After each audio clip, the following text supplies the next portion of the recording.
We know that it was a totally failed election. We know that it was a sham election. We know all the things that so vividly been heard by the previous speaker about what actually happened. What to me was the most terrible thing was that SADC and the African Union, who we all felt at one stage may really have been able to have supported the Zimbabweans when the global political agreement was not carried through. That did not happen. And I think there maybe was a sense of a little bit of naivety around amongst the leadership of some people that SADC was always going to ride to the rescue.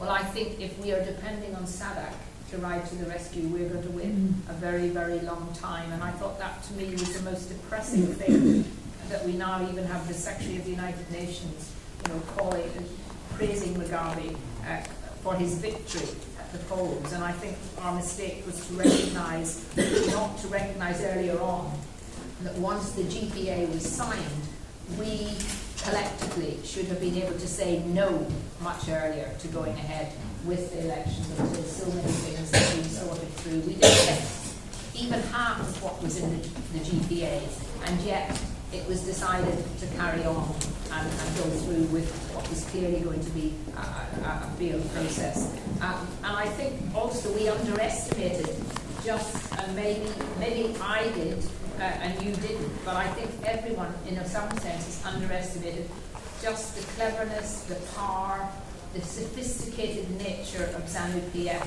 and the way from literally the day after the last election that they set out on a route map to make sure that they were going to win the next election in their sense of winning.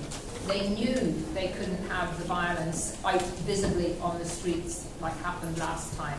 So they planned a very sophisticated campaign with the help of China and with the help of the Israeli company that did such damage. And they knew what they were aiming at. And they were very, very clever about it. And I think we have to accept that we were, in a sense, taken in, or that we thought we were cleverer than we were, and that some of the leadership thought they were cleverer than they were. And we now have to realise that and learn from our mistakes. But really, my message is to here in the United Kingdom.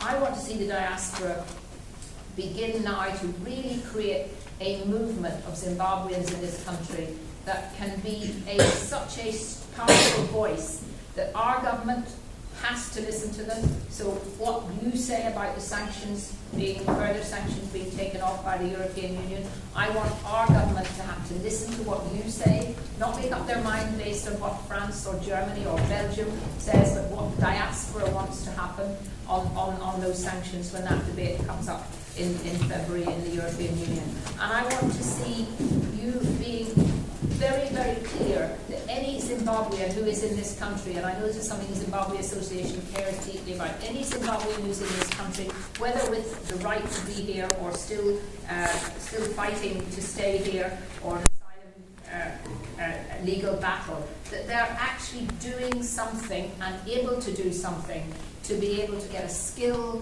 to continue their education, to improve their education, to improve their skills, so that you are not wasting your time. And we have to find, as politicians and working with you all, ways of getting that bits of finance that can make a difference to you becoming able to help and support the struggle in the long term. Sitting in the United Kingdom and not being able to do anything is just not tenable, and we've got to find a way that legally allows you to work, that legally allows you to at least have some form of skilling and further education, because you are the future too in terms of what will happen. So I want to work with you on that. And then finally, I think what we've got, what communication these days, and what happened, we saw with all the things that happened in the Arab Spring. Communication, social network, absolutely crucial in terms of getting a message across when you're facing battles and facing intimidation and violence and all the things that ZANU-PF are so good at. So we have to get that to be absolutely right. We have to drive it through the social media and make sure that the world knows what is happening in Zimbabwe. It's going to be even more difficult now to get messages out, because there is no Even under the flawed coalition government, there were messages coming out, there were ways of working. It's going to be much, much more difficult now. And you here in the West have that responsibility to get those messages out, to get the messages right around the world so that people know Zimbabwe, the election in Zimbabwe, has solved nothing, has changed nothing, and that the struggle and the fight to have a free Zimbabwe where human rights are recognised and where people feel that the country is theirs and not that of a small clique of ruling elite from whatever political party they come. So don't be too depressed. I know that it's been a terribly miserable time for everyone, all of us. But I believe that with the strength that you've got and with the partnerships that we have built up, what we can continue to do, and I would only say on behalf of my colleagues that care about Zimbabwe, we will continue to work with them and we will continue to support Vigil. Well done to the Vigil.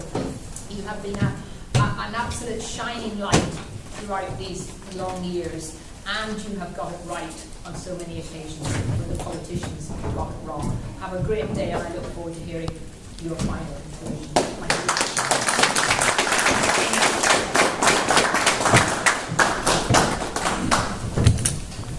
Thank you. Thank you so much, Katie. It's a pleasure to have you along, and it's so encouraging and so, confidence boosting, energizing to be hearing words of support, words of encouragement, and of course, advice as to what we ought to do as a Zimbabwean diaspora.